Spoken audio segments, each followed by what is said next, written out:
How you doing, everyone? Welcome to Colorful Peacocks. Today I'm gonna go around all of my basement aquariums and do some feeding for all my fish. I haven't done nearly enough on the channel, so hopefully you'll enjoy this. So here we go.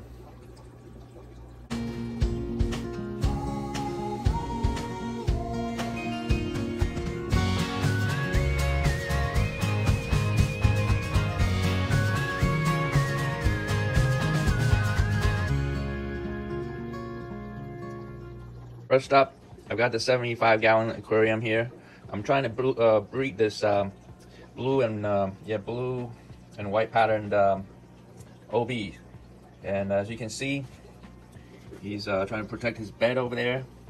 As you can see, there is already a dragon blood female back there that is holding. She's got a mouthful. She's tumbling eggs in her mouth.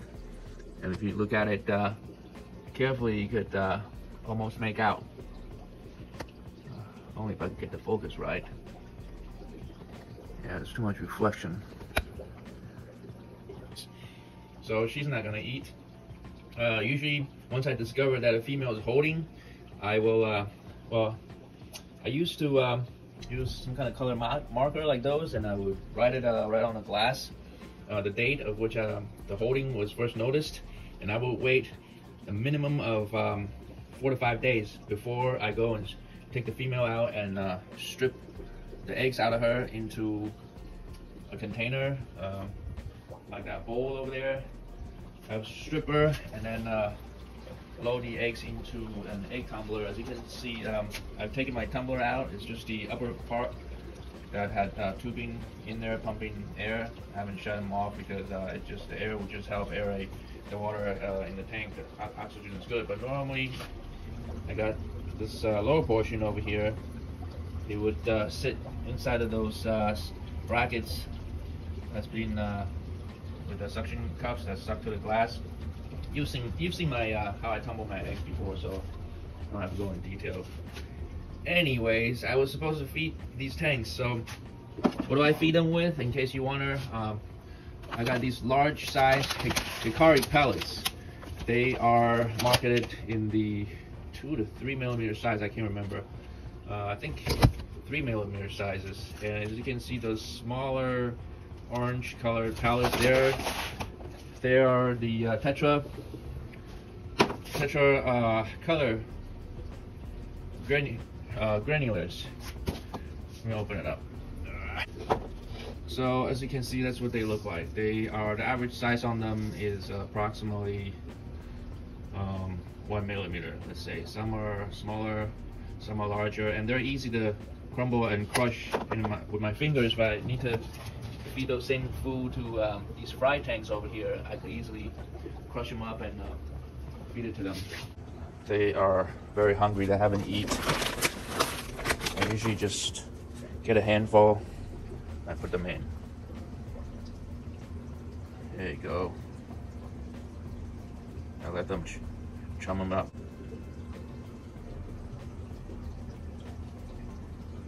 Obviously that dragon blood female back there will not eat.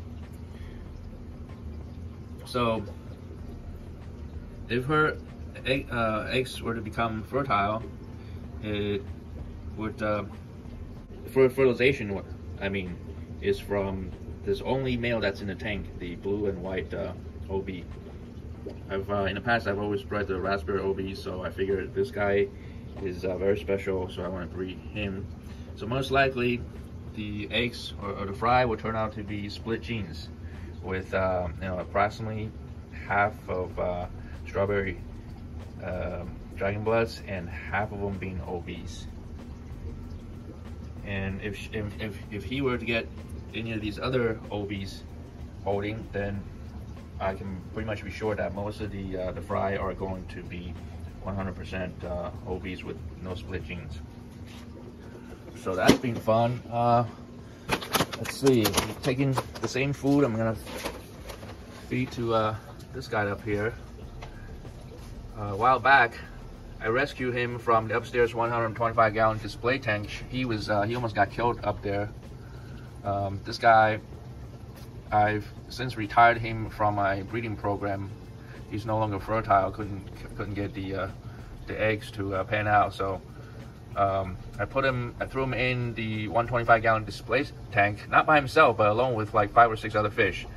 And right away he was getting abused by the tank boss, which I've since taken him out as well and isolated the tank boss in here. So needless to say, if I ever return this tank boss back into the 125-gallon display tank upstairs, he will no longer be the top dog. He will definitely be bumped down the hierarchy. So, oh man, I should have opened the lid. This guy can't wait, see?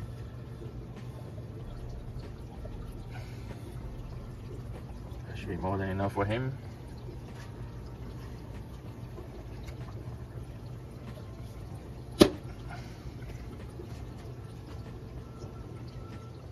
Got plumbing pipe in there. I used to have females in this tank for the longest time, so those cut the line of sight from the males, gives the female a chance to hide and chill out, relax from being chased by the male all day long. They could literally get killed by the male. That way it's pretty common. That's the brutal part of keeping African cichlids. You always want to try to have a ratio of more females versus just one male if you ever want to breed them. So you're talking anywhere from 5 to 10 females to every 1 male, or ideally in a smaller tank like this. These are 20-gallon tanks.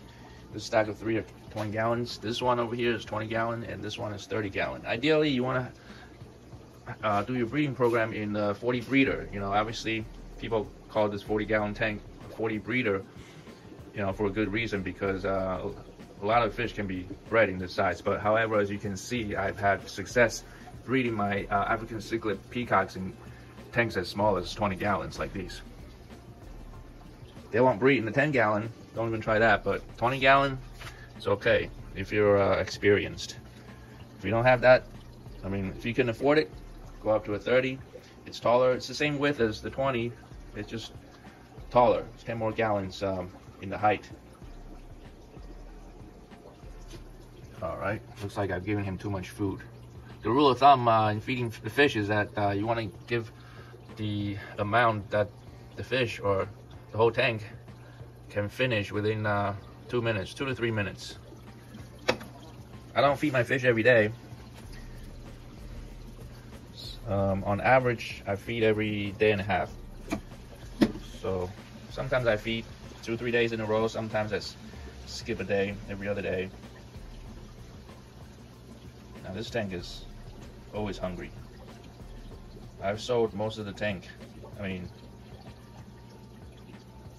business isn't doing too good right now, especially, and right now it's Christmas time.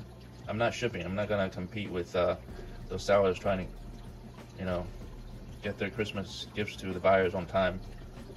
It's just not a smart idea. So I've shut down my shipping until New Year's. Next up is the bottom 20-gallon tank. I use this tank to primarily breed my albino dragon bloods. As you can see, that smart male, he's always in hiding. He pretty much owns the tank, so I have him breed with these albino females as well as those OB females. Alright, let's give him some food. Give him some more.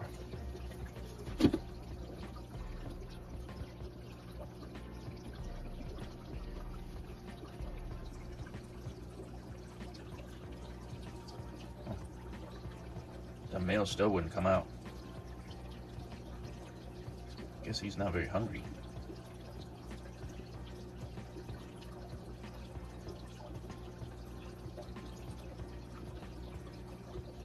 I'll feed this tank of mostly 2 to 3 inch ruby red peacocks.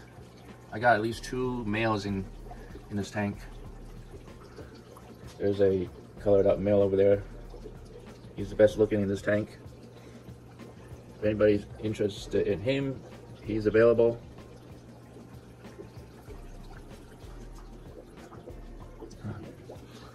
Can't find where the other male is at. Give him some food. spilled it all over the place.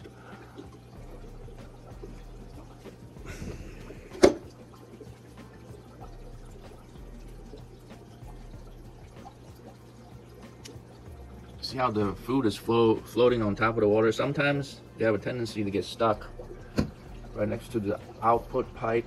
See that this clear air output pipe has a tendency to get stuck right next to it because through the sponge, so any of the floating food seems to get stuck up top. Again, I've fed this tank too much. They did not finish in 2 minutes. Oh well, I just won't feed them tomorrow then. So here's the tank with my ruby red Thailand ruby red breeder. He's still red hot, displaying colors. And this female is pretty tough. She's the lone female that's in this tank that has survived for months in here without other female companions and without getting killed by the male. And the key reason that's possible is because I have mounted these tubings to the side of the glass. There are 2 of them. Here's one of them. Here's one of them. I did not spend money to get these tubings. They are the leftover lengths from my FX6 filter, I think. So basically, I just cut the filter up and I piece them together like this. And just use them for free. I don't like my results of my MTS trap, Malaysian trumpet snails. A while ago, I used my DIY traps like this ones that I made. There's another one. I guess I gotta keep at it. Next thing I do, I should throw the trap right next to that cluster of snails over there. Otherwise, they're just running wild in this tank. They would just reproduce and reproduce. You can see there's babies that climbs up the glass over here. It just goes in this life cycle over and over again. So I still have to work on that, try and get rid of them. Look at this female eat. She tends to get food only from the top of the water because as soon as she goes down near the substrate, she gets chased by the male like crazy. Sorry about the reflection. Where is she now? I don't know where she is. Don't know where she went. So that's enough about that tank. These guys up here are still chewing on their food. Over in this tank, I'm still trying to breed my lemon jake. He's in hiding down there. Look at his yellow fins. See if I can get him to come out. There are only 3 fish in here, plus a couple of plecos, I think. I'm trying to fatten up these 2 females so they can make some nice lemon jake babies. There's the male.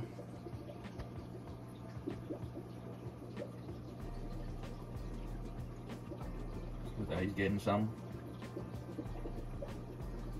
He'll eventually get some.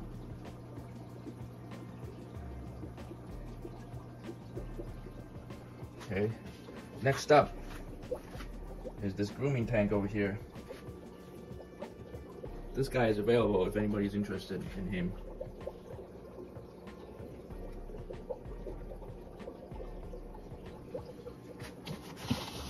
So how I feed this tank is I normally take my bowl, give it some water, and I put a handful of food in here like that. Then I would use my long, see how long this is? How do you call this? Turkey, whatever.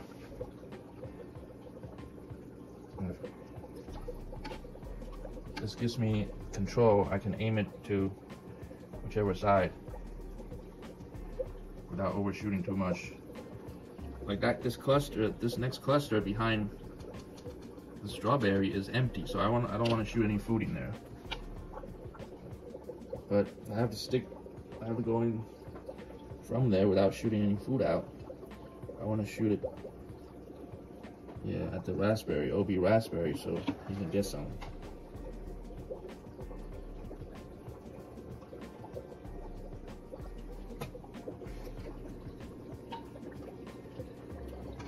Here's my blue neon. Give him some. He's not being very happy in there. Well, if you were able to produce some fry for me, I wouldn't have to lock you up like that. I might get some Karens or Kevins out there get on my case about that, but let's get you some more. He's not too happy. I already changed the water in this tank, but the water flow coming out of this filter up top, oh, as you can see, all those white stuff, those white stuff floating on the surface, those are all Malaysian trumpet snail babies. Now I have to scoop them out. I hate seeing those things. They get under my skin so much as it is. So let's get them from this side. Here they are. Oh, you can't see, can you? There they are.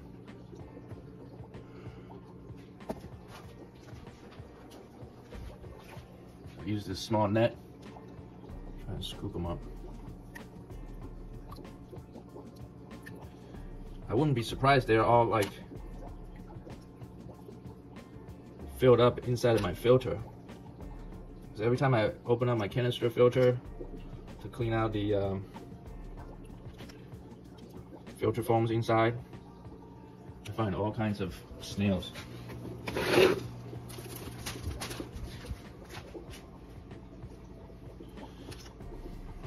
all trapped in that corner there. It's hard to get now.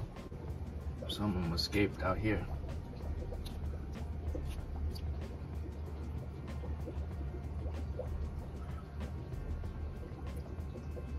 This is just what's on the surface. Imagine how many snails are down there in the substrate.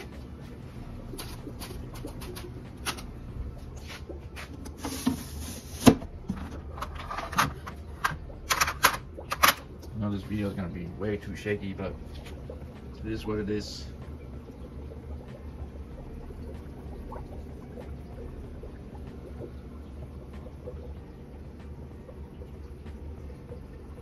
So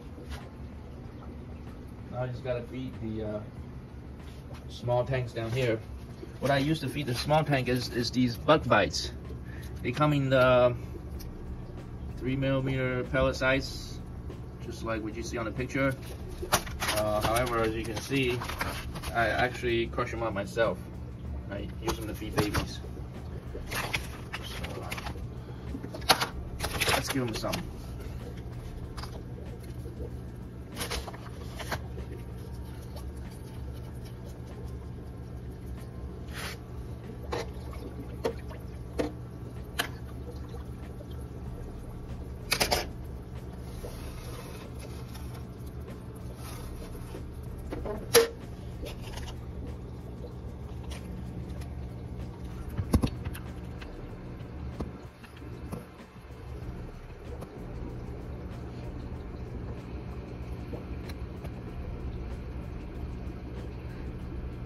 These albino strawberries, they don't have the best eyesight. They don't fight for food as vigorous as the other strains. They just naturally, they don't have very good eyesight. So a lot of times in a mixed African cichlid tank, you want to keep your albino strawberries on the larger side so they can defend themselves. Otherwise, with bad eyesight, they often get picked on by other species. As you can see, there's 2 or 3 over here. They haven't seen all that food that's floating in the middle of the tank, and instead they're digging in the rock for nothing. I think that's kind of dumb. Whereas the majority of the rest of the fish over there, they know that's where the good stuff is at. Yep. They would even fight over food. Whereas these ones, they're just being dumb. Makes you want to tap on the glass. Get out of here. Go to the other side for food. Okay. What I have in this tank are the latest batch of my ruby red cichlids. They're no longer, well, they hatched from the egg about a month ago, and they've been fully swimming as of a few days ago. Probably 4 or 5 days ago. This is what they look like just about 3 weeks to a month ago. I've been crushing up these bug bites to feed them. They're taking it pretty well.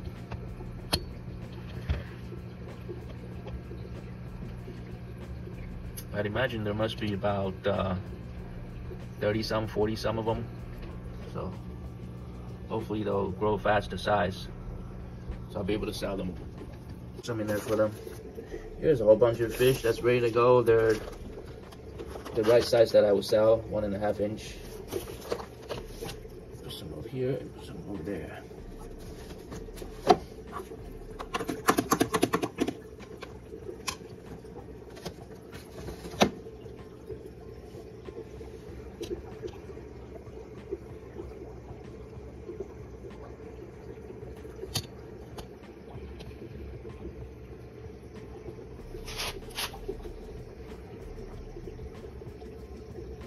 I like those air bubbler filters. They aerate the water really well. At the same time, they filter the water really well. I hardly ever have to clean them. Maybe every 3 or 4 water changes. As long as they don't get clogged and the air is freely moving, I don't have to touch them much. But whenever the air starts to slow down, and then that means the filter gets clogged up too much, that the air gets restricted too much, and that's when I know to clean them.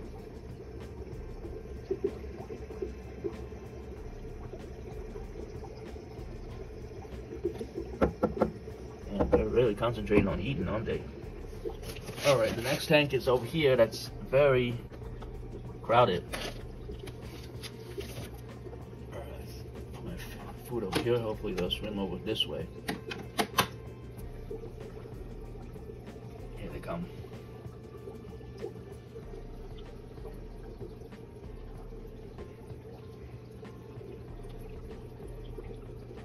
This tank is a mixture of OBs and strawberry dragon bloods.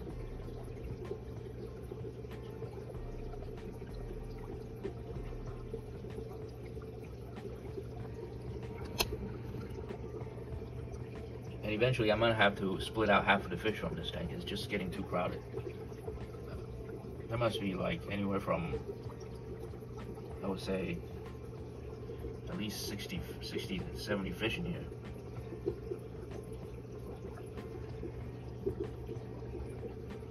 Yeah, I don't want the nitrate or the nitrite or ammonia to get overloaded in there. In the winter time when I'm stuck indoors, that's when I'll change the water more frequently. Well, that's all I have. Not too exciting, other than the fact that I got one female holding. So hopefully I'll do another update in 4 or 5 days of time. Usually when I strip the female, I just scoop the female in my net, and I use my hand to pump out the eggs from her mouth. This is a pretty quick process. I'll see if I can record it for you. So if you're interested in seeing that, stay tuned. In the meantime, thank you very much for watching. And if I don't see you, happy holidays and happy new year. Happy fish keeping. And please like and subscribe. I shall catch you in my next video. The light just shut off.